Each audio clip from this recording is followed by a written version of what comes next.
Friends, smart education academy के daily current affair में आप सभी का स्वागत है। देखिए, आज हम लोग कोई एडिटोरियल डिस्कस नहीं करेंगे और उसकी जगह पे हम लोग कई सारी जो विश्व में घटनाएं घट रही हैं उसको डिस्कस करेंगे और सिर्फ डिस्कस नहीं करेंगे। इनकी देखिए हम लोग थोड़ी सी एनालिसिस भी करेंगे, यानी कि हम लोग समझने की कोशिश करेंगे कि जो एक न्यूज होती है उसको हम लोग सिविल सर्विस में कैसे यूज कर सकते हैं।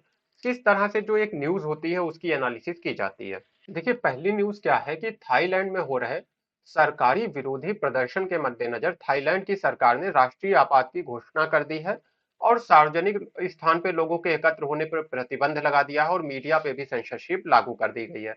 आप जानते हैं कि किसी भी देश में आपातकाल का मतलब होता है जब किसी भी कारण से देश की जो संप्रभुता है या देश की जो एकता है उसको जब खतरा पैदा हो रहा होता है तो देश में आपातकाल लग जाता है। अलग अलग देशों में इसके लिए अलग अलग प्रावधान है, कॉन्स्टिट्यूशन के हिसाब से, उनके नियम कानूनों के हिसाब से, लेकिन आपातकाल की एक व्यवस्था होती है। तो वर्तमान में थाईलैंड में आपातकाल लगा हुआ है। अब देखिए इसका कारण क्या है थाईलैंड में आपातकाल का। थाईलैंड में लंबे समय से एक संस्कृति रही है तख्ता पलट की। तख्ता पलट मतलब जो सरकार है उसको हटा के आर्मी या फिर कह लीजिए जो सेना है वो अपना शासन स्थापित कर लेती है। अब जाहिर सी बात है इसके पीछे कुछ लॉजिक होते हैं, कुछ तर्क होते हैं कि सही से शासन नहीं चलाया जा रहा है, भ्रष्टाचार हो रहा है, इस तरह के तर्क होते हैं। तो इसकी वजह से क्या होता है कि सेना आती है और तख्ता पलट कर देती है जो सरकार है और उसकी जगह पे खुद अपना शासन स्थापित कर लेती है। ठीक है। अब देखिए इसके बाद क्या है, कुछ लोग जाहिर सी बात है इस चीज का विरोध करेंगे, यानी कि ये जो सेना ने किया है तख्ता पलट, इसका विरोध होगा। अब जो लोग देखिए विरोध करेंगे वो विरोधी गुट के लोग हो जाते हैं। और फिर दूसरी तरफ कौन होती है, उस समय की सरकार, यानी कि जो सेना चला रही है सरकार, वो सरकार हो गई। तो थाईलैंड में भी ऐसा ही देखा गया है कि समय समय पे सेना ने तख्ता पलट किया है। और ये जो सेना तख्ता पलट करके देखिए डायरेक्ट तरीके से भी अपना आप प्रभुत्व स्थापित कर सकते हैं। डायरेक्ट तरीका क्या हो गया कि आप सीधे सीधे जो देश का शासन कार्य है वो चला रहे हैं। दूसरा ये भी हो सकता है जैसा आप पाकिस्तान में देखते हैं कि कहने को तो जो लोकतंत्र है वो बहाल है पाकिस्तान में। पाकिस्तान में अगर आप देखें तो बाकायदा इलेक्शन होते हैं, प्रधानमंत्री होते हैं, लेकिन जो चलती है वहां पे वो सेना की ही चलती है, यानी कि शासन के कार्यों पे सेना का बहुत ज्यादा प्रभाव होता है। तो देखिए क्या हो गया, दो तरह के आपने व्यवस्थाएं देख ली। एक जहां पे डायरेक्ट सेना अपना शासन स्थापित कर लेती है और दूसरा जहां पे सेना का बहुत ज्यादा प्रभाव होता है। अब दोनों ही स्थितियों में कुछ जो गुट होते हैं वो इस चीज का विरोध करते हैं और कहते हैं कि हमको लोकतंत्र चाहिए, यानी पूरी तरह से आप लोकतंत्र दीजिए और सेना का प्रभाव खत्म किया जाए। इसी तरह की स्थिति बनी थाईलैंड में। विरोध प्रदर्शन हुए और जाहिर सी बात है जब विरोध प्रदर्शन बहुत ज्यादा बढ़ गए तो सरकार को आपातकाल लगाना पड़ा। सरकार को जो है सेना को एक तरह से सेना का शासन लगाना पड़ा। और क्या हुआ कि लोगों के एकत्र, अब लोग वहां पे एक जगह पे इकट्ठे नहीं हो सकते हैं। और जो मीडिया है उस पर भी सेंसरशिप है, यानी कि अब मीडिया भी जो न्यूज है वो मनमाने तरीके से नहीं दिखा सकती है। उसके ऊपर सरकार का कुछ नियंत्रण होगा कि मीडिया किस तरह की न्यूज दिखा रही है। अब जाहिर सी बात है सरकार का तर्क ये होगा कि जिससे कि हिंसा ना भड़के, इसके लिए ऐसा किया जा रहा है। जबकि जो विरोधी गुट होंगे वो ऐसा कहेंगे कि जो लोग हैं उन तक सही खबर ना पहुंचे, इसके लिए ऐसा किया जा रहा है, यानी कि दोनों के अपने अपने तर्क होंगे। अब देखिए ये हम लोगों ने कुछ चीजों को, कुछ पॉइंट्स को समझा। अब इसको हम लोग थोड़ा सा एनालाइज करते हैं अलग अलग देशों के पक्ष में। देखिए क्या होता है कि अक्सर आपने सुना होगा, जैसे आप ट्रेन में बैठे हैं या कहीं पे ऐसी जगह होते हैं तो अक्सर लोगों को आपने सैन्य शासन की तारीफ करते सुना होगा कि जो सैन्य शासन या आर्मी रूल होता है उसको लोग बहुत अच्छा मानते हैं। या फिर लोग जो तानाशाही शासन होता है, कई बार आपने सुना होगा कि तानाशाही शासन को लोग बहुत ज्यादा पसंद करते हैं। और इसका कारण क्या होता है, इसका कारण होता है समाज में व्याप्त भ्रष्टाचार। लोग इससे परेशान होते हैं, जो भ्रष्टाचार है इससे लोग परेशान हो चुके हैं, थक चुके हैं। तो वो एक ऐसी मजबूत सरकार चाहते हैं जो रातों रात ये जो भ्रष्टाचार की समस्या है उसे समाप्त कर दें। और इसको समाप्त करने के लिए लोगों के अक्सर तर्क क्या होते हैं कि जब एक सैन्य शासन होगा तो तुरंत लोगों को दंड मिलेगा, यानी कि तुरंत जब आपको दंड मिलेगा, आप एक अधिकारी हैं और आज आपने कुछ गलत किया और एक हफ्ते के अंदर आपको सजा हो गई तो निश्चित रूप से आपको डर होगा। तो ये लोगों के तर्क होते हैं इस तरह के। इसी तरह से कोई अपराधी व्यक्ति है जिसने समाज में कोई अपराध किया है, लोकतंत्र में क्या होता है उसे सजा मिलने में लंबा समय लगता है। जबकि अगर सैन्य शासन है, तानाशाही शासन है, तो वहां पे तुरंत अपराधी को सजा हो जाएगी।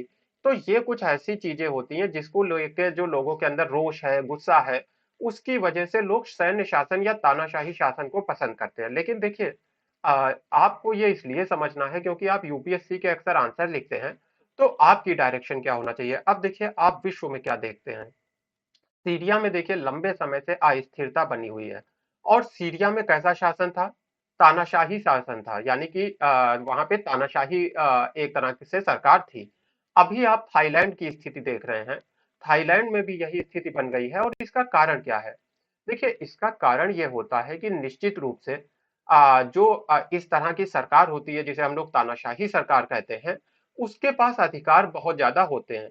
तो ऐसे में मान लीजिए कोई डिसीजन लेना है, कोई निर्णय लेना है, तो वो तुरंत हो जाता है। और इसी को लेकर लोग तारीफ भी करते हैं तानाशाही सरकार की।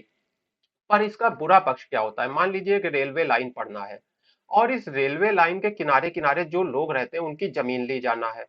अब अगर देखिए दो तरह के शासन हो गए, तानाशाही शासन में क्या होगा, सरकार एक नोटिफिकेशन निकालेगी और हो सकता है एक ही हफ्ते के अंदर इनकी जमीन इनसे ले भी ली जाए और जो कुछ मुआवजा सरकार को देना है वो दे देगी। ये एक व्यवस्था हो गई। लोकतंत्र में क्या है, बहुत सारे चेक एंड बैलेंस होते हैं। लोग कोर्ट जा सकते हैं, लोग इसके खिलाफ प्रोटेस्ट कर सकते हैं कि हम अपनी जमीन नहीं देना चाहते हैं, लोग ज्यादा मुआवजों की मांग कर सकते हैं। मीडिया जो चैनल्स होते हैं वो लोगों की बात उठा सकते हैं, यानी कि यहाँ पे प्रोसेस लंबा हो जाएगा।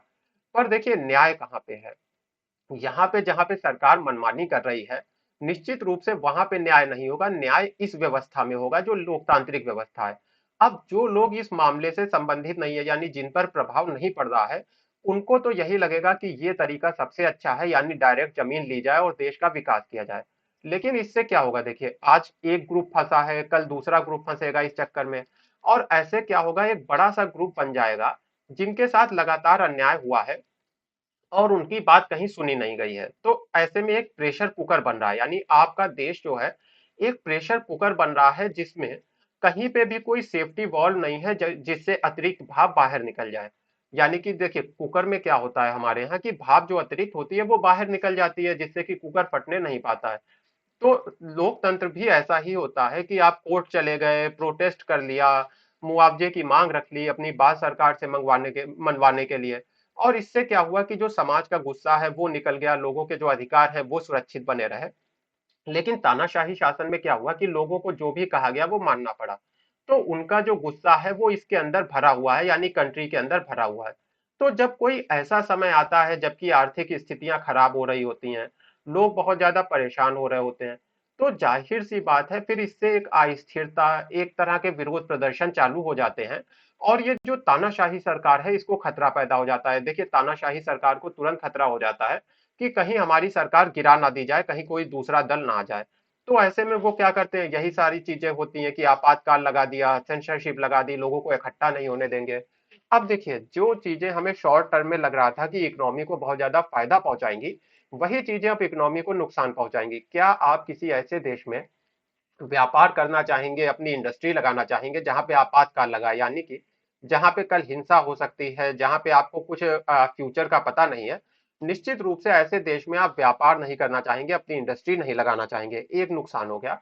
इसके साथ ही टूरिज्म वगैरह जो आपके देश में होता है, अब जब तक ऐसी स्थितियां रहेंगी कोई भी टूरिस्ट वगैरह आपके देश में नहीं आना चाहेगा, यानी अलग अलग तरीके से आपके देश का आर्थिक नुकसान हो रहा है। आपके देश की जो आर्थिक गतिविधियां हैं वो कमजोर पड़ जाएंगी। जब प्रोटेस्ट होते हैं तो सरकार की सारी एनर्जी उनको रोकने में लग जाती है, यानी हजारों तरीके से आपके देश का नुकसान होगा।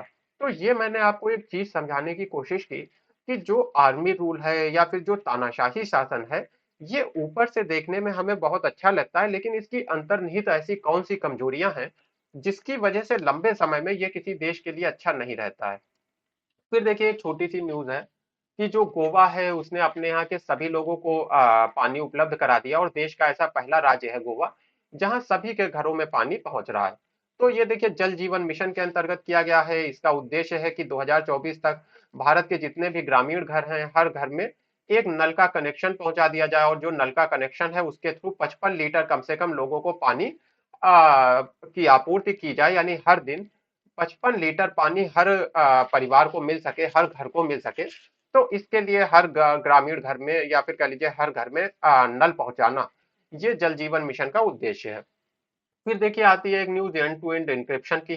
इसके खिलाफ विश्व भर की सरकारें थोड़ी सी आवाज उठा रही हैं। इसका देखिए कारण क्या है, एंड टू एंड इंक्रिप्शन क्या होता है। मान लीजिए मैंने आपको एक मैसेज भेजा, तो मैंने आपको यहाँ से एक मैसेज भेजा व्हाट्सएप पे या फेसबुक पे, तो माध्यम कोई भी हो सकता है। अब देखिए दो तरीके हो सकते हैं। एक तो बीच में कोई व्यक्ति इसे पढ़ सके, यानी कि कोई सरकार की एजेंसी है जो सुरक्षा की दृष्टि से इसे पढ़ना चाहती है, तो वो रीड कर सके। तो ये इंक्रिप्टेड मैसेज नहीं है। इंक्रिप्टेड मैसेज क्या होता है, जिसको बीच में कोई भी व्यक्ति पढ़ नहीं सकता। यानी आपको मैंने भेजा और यहाँ पे जो आप हैं, तो हम मेरे जिसने मैसेज को भेजा है और आप जिसको मैसेज भेजा गया है, उसको छोड़ के कोई भी इस मैसेज को नहीं पढ़ सकता है। यहाँ तक कि व्हाट्सएप भी इस मैसेज को नहीं पढ़ सकती है। तो इसे कहते हैं इन टू एंड इंक्रिप्शन। अब जाहिर सी बात है, इसका विरोध सरकारें किस लिए करेंगी, सुरक्षा कारणों से करेंगी, क्योंकि उन्हें निगरानी रखने में दिक्कत होगी।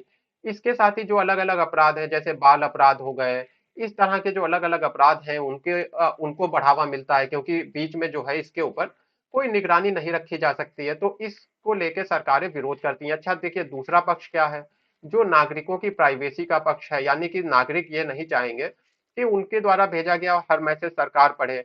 इसी तरह से मान लीजिए कोई एक्टिविस्ट है, कोई ऐसा व्यक्ति है जो सरकार की जो गलत काम है, या फिर कह लीजिए जो सरकार के भ्रष्टाचार वगैरह है, उसको उजागर करता है, तो वो भी ये नहीं चाहेगा कि उसके मैसेज सरकार पढ़े। तो इसके दोनों पक्ष हैं। एक तरफ जो है प्राइवेसी, डेमोक्रेसी, इनको लेके पक्ष आता है, और दूसरी तरफ जो सरकार का पक्ष होता है, वो सुरक्षा को, इंटरनल सिक्योरिटी, एक्सटर्नल सिक्योरिटी, इसको लेकर आता है। और इन दोनों के बीच में निश्चित सी बात है, कोई एक बीच का रास्ता ढूंढना जाना चाहिए, जहां पे जो हमारी सुरक्षा है, क्योंकि वो भी जरूरी है और प्राइवेसी भी जरूरी है, तो कोई बीच का रास्ता यहाँ पे निकाला जाना जरूरी होगा। अब देखिए अगला जो पॉइंट है वो है चैप्टर प्रोसीडिंग्स के बारे में। चैप्टर प्रोसीडिंग तो ये क्या होता है, देखिए एक तरह की निवारक कार्यवाही है। निवारक कार्यवाही मतलब आप कुछ गलत करें उससे पहले ही आपको गलत करने से रोकने के लिए की गई कार्यवाही। यानी कि एक व्यक्ति मान लीजिए ए है, और ये ए व्यक्ति कुछ गलत काम करने जा रहा है, ऐसा प्रशासन को लग रहा है, तो इसको पहले से ही रोकने की तैयारी जो है, इसे हम लोग कहते हैं निवारक कार्यवाही। और इसी के तहत एक जो कार्यवाही है वो है चैप्टर प्रोसीडिंग। तो चैप्टर प्रोसीडिंग क्या है, पहला पॉइंट आपको याद रखना होगा कि ये एक निवारक कार्यवाही है। देखिए निवारक और जो गैर निवारक है, उसका अंतर यही है कि एक तो वो कानून होते हैं जो अपराध करने के बाद आपको सजा देते हैं, दूसरे वो कानून हो गए जो आपको अपराध करने से रोकने के लिए बने हैं। तो ये आपका निवारक कानून है, जो कि आपको अपराध करने से रोकने के लिए बना है, चैप्टर प्रोसीडिंग। अच्छा ये देखिए कहाँ पे आता है, जो हमारा कोड ऑफ क्रिमिनल प्रोसीजर है, या फिर दंड प्रक्रिया संहिता है, जिसे जनरली आपने सीआरपीसी के नाम से सुना होगा, उसकी धारा 111 के तहत ये आपकी चैप्टर प्रोसीडिंग आती है। चैप्टर प्रोसीडिंग किस लिए है, अगर कोई ऐसा व्यक्ति है जो संकट उत्पन्न करने वाला है, या समाज में शांति को भंग करने की संभावना है उसके द्वारा, तो ऐसे में उसको जो है रोकने के लिए ये चैप्टर प्रोसीडिंग की जाती है। तो यानी कि अगर समाज में व्यक्ति कोई संकट उत्पन्न कर सकता है, शांति को भंग कर सकता है, तो ये कार्यवाही होगी। अब देखिए इसके तहत होता क्या है, हम लोग कुछ समझ लेते हैं इन चीजों को, जो मुख्य बातें हैं। तो पहली बात तो यह है कि इसके तहत जो अगर मान लीजिए कोई कमिश्नरी क्षेत्र है, जैसे दिल्ली हो गया, या कोई भी ऐसा क्षेत्र जहां पे कमिश्नरी प्रणाली होती है, तो वहां पे एसीपी रैंक का कोई अधिकारी, और ग्रामीण इलाकों में जो डिप्टी कलेक्टर होता है, वो ऐसे व्यक्ति को बुला सकते हैं। यानी कि मान लेते हैं, चलिए ये जो ए व्यक्ति हैं, इनको जो है एसीपी रैंक के किसी अधिकारी ने अपने पास बुलाया, और इन्हें क्या कहा जाएगा, कार्यकारी मजिस्ट्रेट। जो एसीपी रैंक के अधिकारी इन्हें बुला रहे हैं अपने पास ए को, वो कहे जाएंगे कार्यकारी मजिस्ट्रेट। तो कार्यकारी जो मजिस्ट्रेट महोदय हैं, इन्होंने ए को अपने पास बुलाया कि आप आइए। उसके बाद इनसे एक क्वेश्चन पूछा जाएगा, जिसका आंसर इन्हें देना होगा कि कैसे माना जाए कि ये अच्छा व्यवहार करेंगे। यानी कि अगर देखिए कोई व्यक्ति अच्छा व्यवहार नहीं कर रहा है, तो उससे बॉन्ड पे साइन कराया जाता है कि अच्छा व्यवहार मैं करूंगा, ये आप लिख के दीजिए। और अगर आप इस बात को तोड़ते हैं, तो आपको जेल भी जाना हो सकता है, और आपके ऊपर एक आर्थिक दंड भी लगाया जा सकता है। यानी कि जैसे हम लोग देखिए अलग अलग बातों पे बॉन्ड करते हैं, बिजनेस की डील को लेके बॉन्ड करते हैं कि इतने समय में हम आपको इतना रुपए देंगे, यानी अलग अलग तरह के बॉन्ड होते हैं। तो वैसे ही एक सरकारी बॉन्ड हो गया, जिसमें आप अपने अच्छे व्यवहार की गारंटी देते हैं। देखिए बॉन्ड हर समय किसी चीज की गारंटी देता है, तो वैसे ही आप यहाँ पे अपने अच्छे व्यवहार की गारंटी देते हैं, और बदले में आप क्या कहते हैं कि अगर मैंने ये अच्छा व्यवहार नहीं किया, तो फिर मुझसे जुर्माना वसूला जा सकता है। तो अब कार्यकारी मजिस्ट्रेट महोदय ये मिस्टर जो ए हैं इनसे कहेंगे कि आपसे ऐसा बॉन्ड क्यों ना साइन करवा लिया जाए, यानी कि कोई ऐसा कारण तो बताइए कि आपसे ये ए जो है इनसे ये बॉन्ड साइन ना करवाया जाए। तो ए व्यक्ति जो है निश्चित रूप से अपना कुछ स्पष्टीकरण देंगे कि नहीं, मैं ऐसा व्यक्ति नहीं हूं और ऐसा बॉन्ड साइन कराने की मुझसे कोई जरूरत नहीं है। अब अगर कार्यकारी मजिस्ट्रेट इस बात को सही मान लेते हैं कि हाँ स्पष्टीकरण सही है, तो ए को कोई बॉन्ड साइन नहीं करना होगा। लेकिन अगर कार्यकारी मजिस्ट्रेट को लगता है कि जो बातें ए ने सामने रखी हैं वो पर्याप्त नहीं है, तो इनसे एक बॉन्ड साइन करा लिया जाएगा अच्छे व्यवहार का। और अगर भविष्य में ये इस बॉन्ड को तोड़ते हैं और अच्छा व्यवहार नहीं करते हैं, तो क्या होगा, इनके ऊपर ये एक तरह का इन्होंने अपराध कर दिया। तो जितना बड़ा ये अपराध करेंगे और जितनी इनकी क्षमता होगी उसके मुताबिक इनसे कुछ वित्तीय जुर्माना वसूला जा सकता है, यानी कि कुछ पैसा जो है जुर्माने के तौर पे वसूला जा सकता है। तो ये हो गया आपका चैप्टर प्रोसीडिंग। अब देखिए एक आखिरी जो बचा है वो है गुड लेबोरेटरी प्रैक्टिस, जिसे हम लोग जीएलपी भी कहते हैं। इसके बारे में ज्यादा आपको कुछ नहीं याद रखना है। पहली चीज, इसका संबंध किससे, इतना याद रख लीजिए, ओईसीडी से है। और दूसरा ये करता क्या है कि देखिए जो हमारे यहाँ रिसर्च होती है, लेबोरेटरीज वगैरह होती हैं, तो वहां पे जो प्रोडक्ट बन रहे हैं वो अच्छे हो, अच्छी गुणवत्ता वाले हो, इसका ध्यान जीएलपी रखता है। यानी कि लेबोरेटरीज की जो अलग अलग प्रैक्टिस होती हैं, लेबोरेटरी में जो अलग अलग काम होते हैं, उसके ऊपर ये ध्यान रखता है, तभी इसका नाम भी है गुड लेबोरेटरी प्रैक्टिस। तो इसको बहुत डिटेल में जानने की जरूरत नहीं है, बस इतना ही आपको जानना पर्याप्त होगा। मुख्य बात है कि ये ओईसीडी से जुड़ा हुआ है।